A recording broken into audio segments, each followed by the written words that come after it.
Waaqayyo wanta ja'a jibba.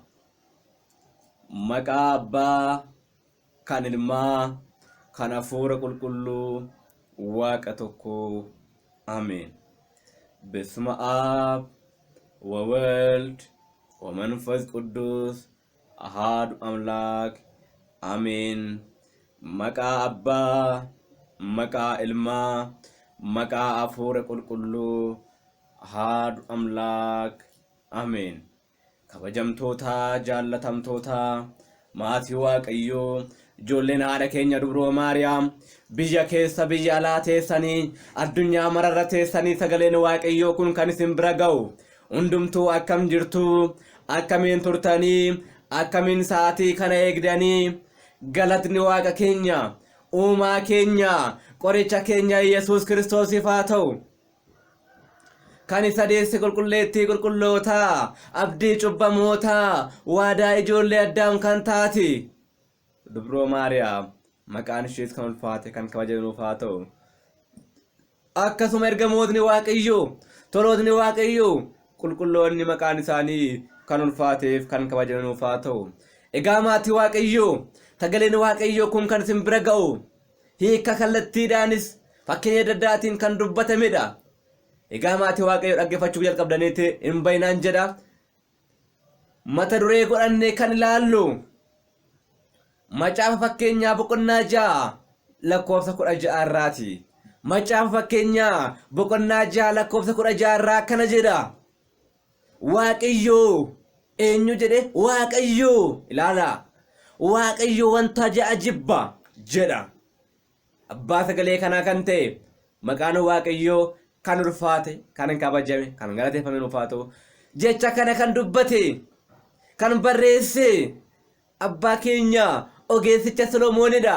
Solomoon fakkeenya adda addaatiin kiristaanota daandii ishee kanarratti, daandii ishee qabatan irratti akka jabaatanii fi cubbuu akka hin raawwannee fi wanna waaqayyo jaallatuuf wanna waaqayyo hin jaallanne fakkeenya adda addaatiin nuuf ibseera.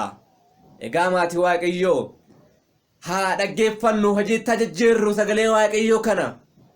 Dhugumatti nu fayyisa, dhugumatti nu gargaara, dhugumatti nu gaggeessa jennee amantiidhaan abdiidhaan haa gaggeeffamnu jedha.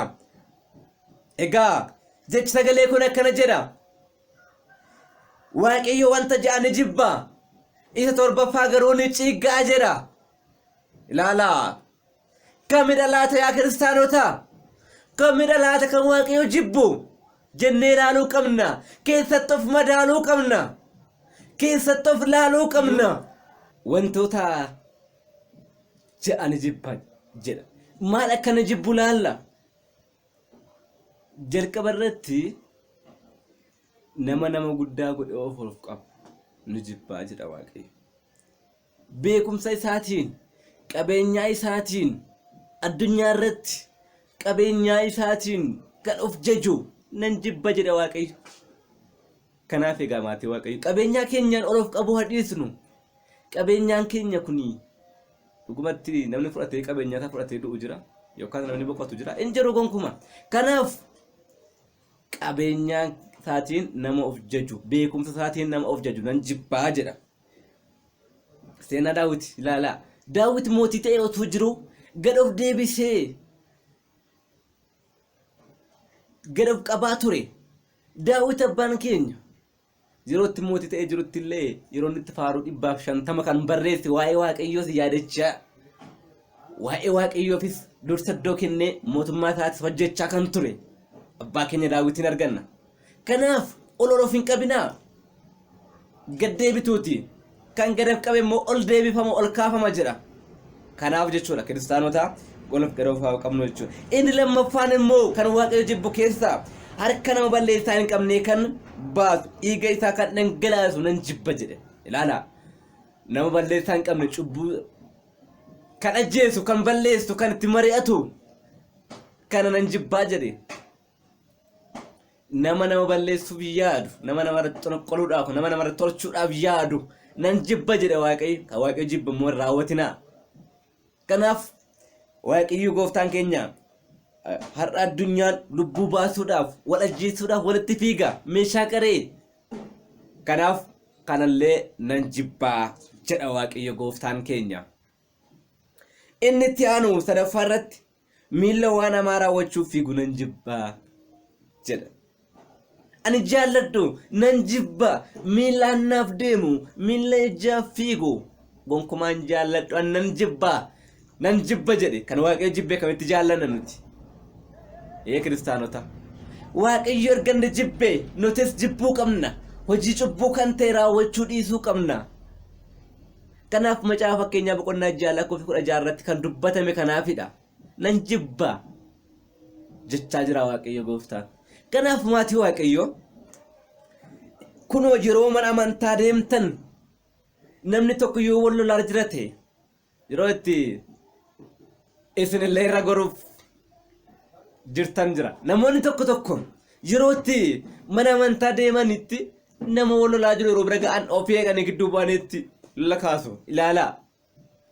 Miilla hamaadha waan gaariif deemaa jira garuu abaarsa fudhataa jira. Waaqayyo nu haa oolchu. Kanaaf kana nan jibba jedha Waaqayyo. Mana Waaqayyo dhaabbachuun mana Waaqayyo dhaabbachaa mana hamii mana ejja mana xonqaayii mana qaalloo mana waa beekaa warra deeman guutummaatti jaalladhu nan jibba jedhe Waaqayyo gooftaan keenya. Kanaaf kan Waaqayyo jaallataa jaallannu kan inni jibbaa jibbinu yaa kiristaanota. Kanaaf addunyaan har'a wanta Waaqayyo jibbee yeroo inni jaallate kan Waaqayyo jaallatu immoo jibbee kan beela baasennaan beela baasuu dide. Inni ejjiin jennaan ejjaa fiiga hin hatin jennaan naannaaf fiiga. Kanaafidha Waaqayyo har'a kan nutti dheekkamaa jiruuf kanaafidha yaa kiristaanota. Kanaaf biyyi keenya kan nagaa dhabdeefi kanaafidha Waaqayyo dheekkamsa kan nutti baay'iseef malee waa biraa miti. Kanaaf nuti immoo kan Waaqayyo godhaanu gochuu qabna. Maaliif ijoollee isaa waan taaneef ijoollee Waaqayyo waan taaneef wanni Waaqayyo jaallatu haa goonuun jedha yaa kiristaanota.